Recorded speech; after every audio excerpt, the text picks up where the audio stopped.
প্রবক্তা এজেকিয়েলের গ্রন্থ থেকে পাঠ 29 অধ্যায় এবং 30 অধ্যায়। মিশর দেশের শাস্তি প্রসঙ্গে। তখন 10ম বছরের 10ম মাস চলছে। সেই মাসের 12 দিনে আমার প্রতি উচ্চারিত হলো ভগবানের এই বাণী। মানবপুত্র, মিশরের রাজা ফারাওর দিকে মুখ করে তুমি এবার তার বিরুদ্ধে এবং সমগ্র মিশরেরই বিরুদ্ধে প্রাবক্তিক বাণী ঘোষণা করো। যা বলবার বলো, এ কথাই শোনাও। স্বয়ং প্রভু ভগবান এ কথা বলেছেন। শোনো, ওহে মিশরের রাজা ফারাও, তোমার ওই নীলনদের শাখা প্রশাখার মাঝখানে শুয়ে থাকা ওহে মহা নাগদানব, আমি এবার তোমার বিরোধিতা করব। তুমি তো বলেছ, আমার নীলনদ তো আমারই, নিজের জন্যে আমার নিজেরই তৈরি। আমি এবার তোমার চোয়ালে আটকে দেব আকড়া, আর এও ঘটাবো, তোমার ওই বহুশাখা নীলনদের মাছগুলো তখন তোমার গায়ের আশে সেটে থাকবে। তখন তোমাকে আর সেই সঙ্গে তোমার গায়ে আশে সেটে থাকা ওসব মাছকেও তোমার বহুশাখা নীলনদের জল থেকে টেনেই তুলব। তারপর আমি তোমাকে ফেলে দিয়ে আসব মরুভূমির বুকে, এই তোমাকে আর সেই সঙ্গে তোমার বহুশাখা নীলনদের সমস্ত মাছকেও। তখন ওই খোলা জায়গাতেই পড়ে থাকবে তুমি, কেউই তোমার মৃতদেহ ওখান থেকে কুড়িয়ে এনে সমাধি দেবে না। তখন আমি তোমাকে পৃথিবীর যত বন্য পশু আর আকাশে যত শিকারী পাখির মুখে গ্রাস করে তুলব। মিশরের সমস্ত অধিবাসী তখনই তো বুঝবে পারবে আমি স্বয়ং ভগবান। তুমি তো ইসরায়েলের বংশের অবলম্বন হিসাবে নলখাগড়ার সমতুল্য বলেই প্রমাণিত হয়েছ। তারা যখন তোমাকে হাতের মুঠোয় ধরত, তখন তুমি তো ফেটে চৌচির হয়ে যেতে। তাদের কাঁধ এফোর ওফোর করে তোলো। তারা যখন তোমার ওপর ভর দিত, তখন তুমি ভেঙে পড়তে তুমি। তাতে মচকানি লেগে সারা কোমর চোট পেত তারা।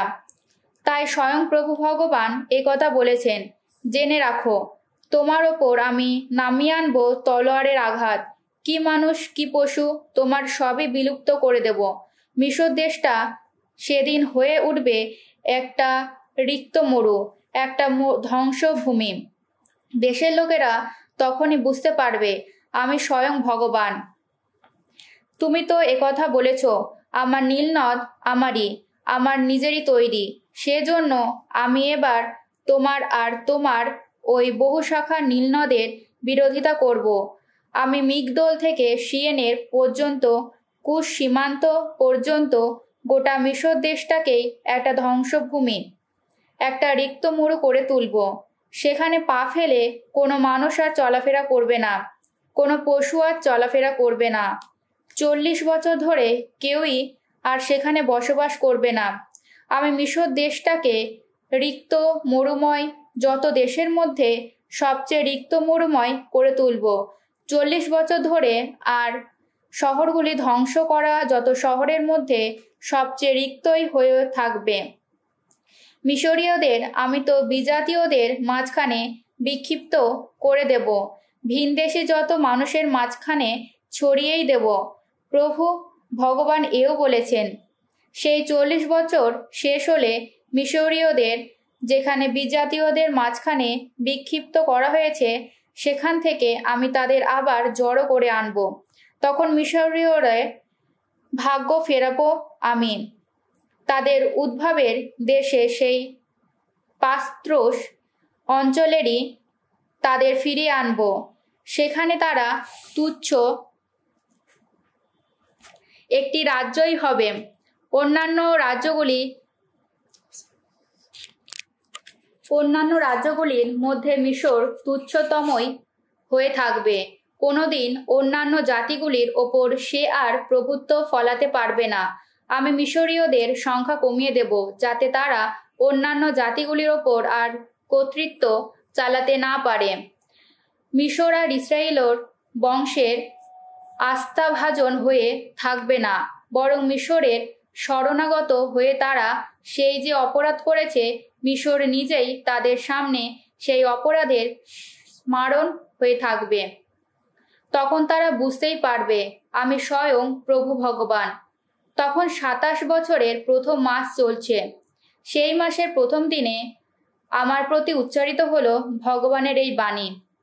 মানবপুত্র, ব্যাবিলনের রাজা নেবুকাদনেজার তার সেনাবাহিনীকে নিয়ে খুবই কষ্টের এক অভিযান চালিয়েছে। সমস্ত সৈন্যের মাথা চুল উঠে গেছে, কাঁধের ছাল ছেড়ে গেছে, অথচ সে ও তার সৈন্যরা তুরস্কের বিরুদ্ধে অভিযান করে সে কষ্ট স্বীকার করেছে। তার ফলে কোনো লাভ হয়নি।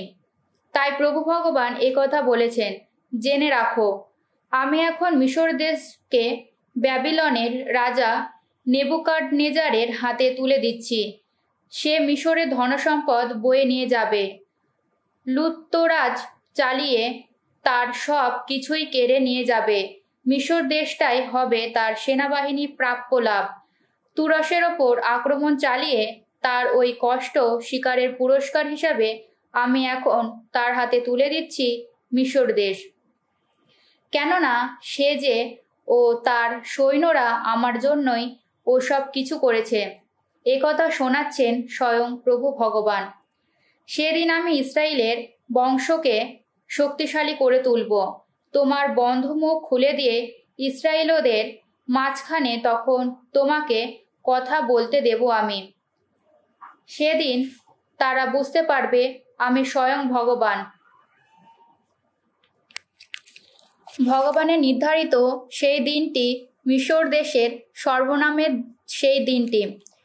একদিন আমার প্রতি উচ্চারিত হলো ভগবানের এই বাণী, মানবপুত্র, তুমি এবার এই প্রাবক্তিক বাণী ঘোষণা করো। স্বয়ং প্রভু ভগবান একথা বলেছেন। তোমরা এখন হাহাকার করে ওঠো, কি ভয়ঙ্কর একটি দিন। ওই দিনটি তো এই বলো, ভগবানের ওই দিনটি মেঘে ঢাকা, ওই দিনটি বিজাতীয়দের সর্বনাশের ওই সময়টি এই এলো বলে। এবার মিশরের ওপর নামবে তলোয়ারের আঘাত। মিশরের লোকেরা কতল হয়ে মাটিতে লুটিয়ে পড়বে। যখন সেখানকার ধনসম্পদ যখন ছিনিয়ে নিয়ে যাওয়া হবে, দেশের যত ভিত যখন ভূমিসাৎ করা হবে, তখন তো কুশ দেশে উদ্বেগে শিউরে উঠবে সবাই। কুশ, পুত, লুদ, ওই ভিন্ন ভিন্ন যত জাতির মানুষেরা, কুভের লোকেরা এবং মিশরের সঙ্গে সন্ধির বন্ধনে যুক্ত দেশটির মানুষ যারা, তারা সকলেরই সেদিন মিশরের সঙ্গে মাটিতে লুটিয়ে পড়বে তলোয়ারের কোপে। স্বয়ং ভগবান একথা বলেছেন। মিশরের সমর্থক যারা, তারা মাটিতে লুটিয়ে পড়বে। তার গর্ব ভরা এত শক্তি নস্যাৎ হয়ে যাবে। মিগদোল থেকে সিয়েনে পর্যন্ত সকলেরই মাটিতে লুটিয়ে পড়বে তলোয়ারের কোপে। একথা শোনাচ্ছেন স্বয়ং প্রভু ভগবান। সেই সব জায়গা রিক্ত মরুময়, যত দেশের মধ্যে সবচেয়ে রিক্ত মরুময় হয়ে পড়বে। সেখানকার শহরগুলি ধ্বংস হয়ে যাওয়া যত শহরের মধ্যে সবচেয়ে বেশি শক্তিশালী হয়ে যাবে। তখন আমি যখন মিশরের বুকে আগুন জ্বালাবো, মিশরের সহায়তা করে যাওয়ারা তারা যখন চূর্ণ বিচূর্ণ হয়ে যাবে, সেখানকার লোকেরা তখনই তো বুঝতে পারবে আমি স্বয়ং ভগবান। সেদিন আমারই প্রেরিত এক দূত নৌকায় রওনা হয়ে ওই যে কুশ দেশের লোকেরা এখন নিশ্চিন্তে রয়েছে, তাদের মনে ভয় ছড়িয়ে দিতে যাবে। মিশরের সেই সর্বনাশের দিনে, তার সর্বনাশ তো ঘটল বলে সেখানে উদ্বেগে শিউরে উঠবে সবাই। স্বয়ং প্রভু ভগবান একথা বলেছেন।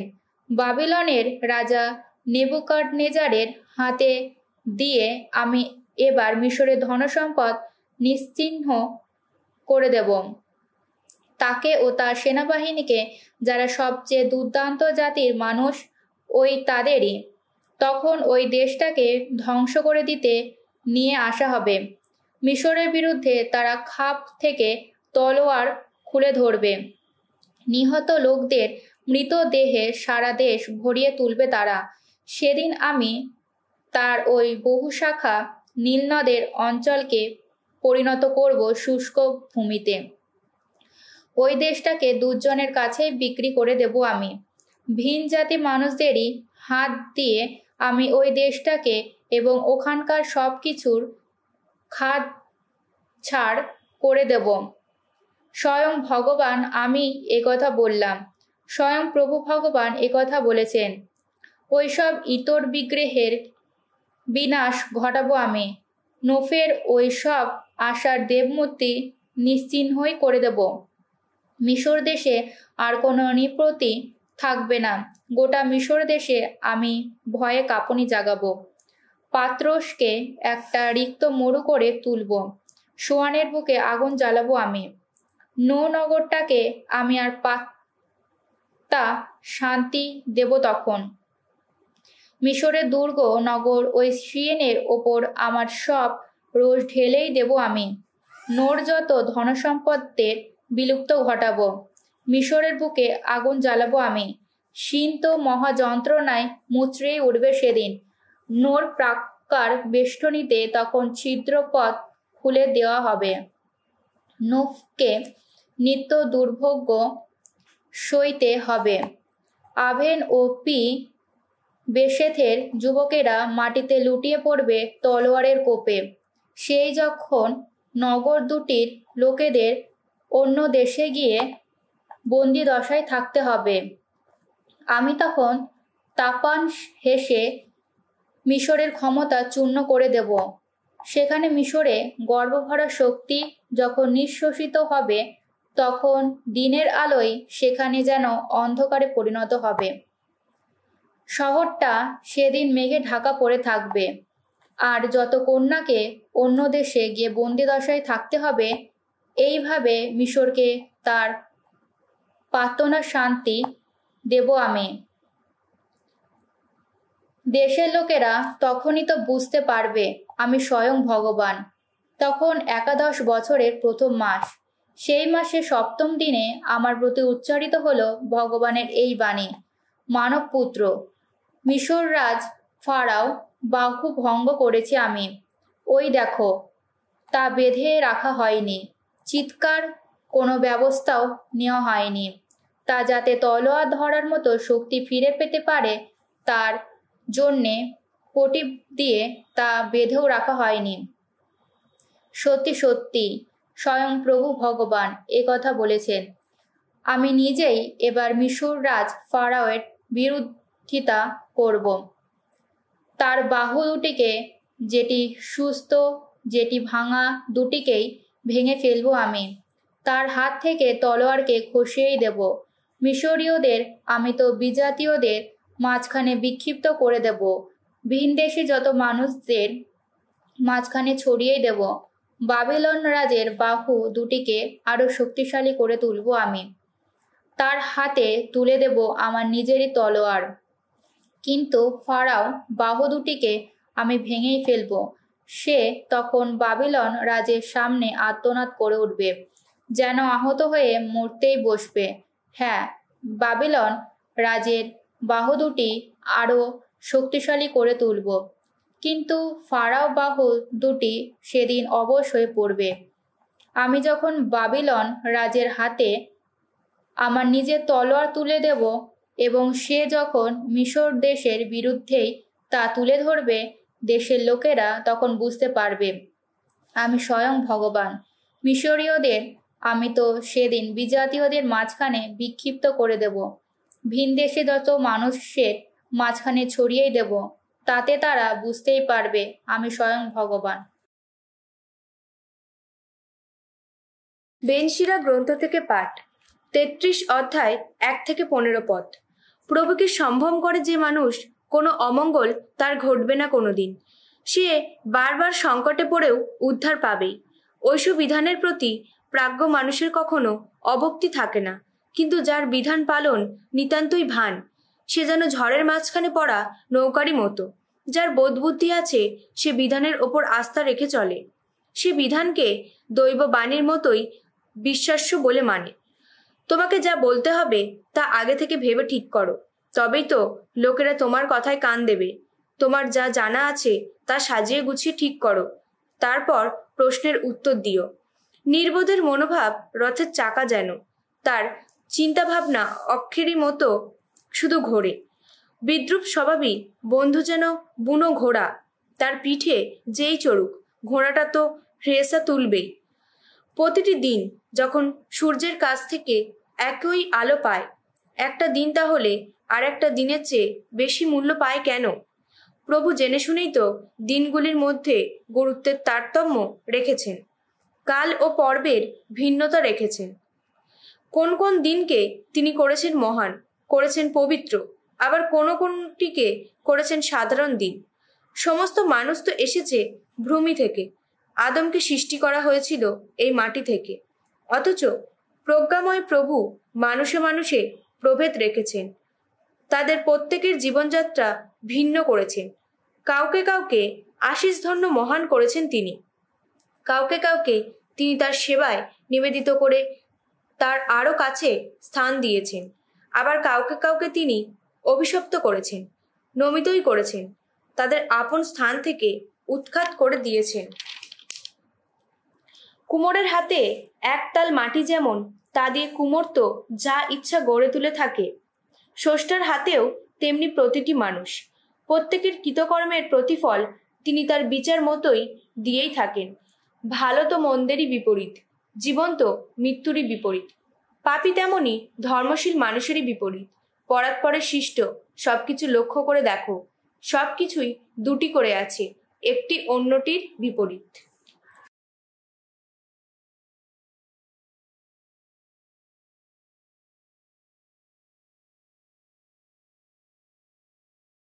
সাধু চৌহান রচিত মঙ্গল সুসমাচার, 18 অধ্যায় 25 থেকে 40 পদ। পিতরে আবার অস্বীকার।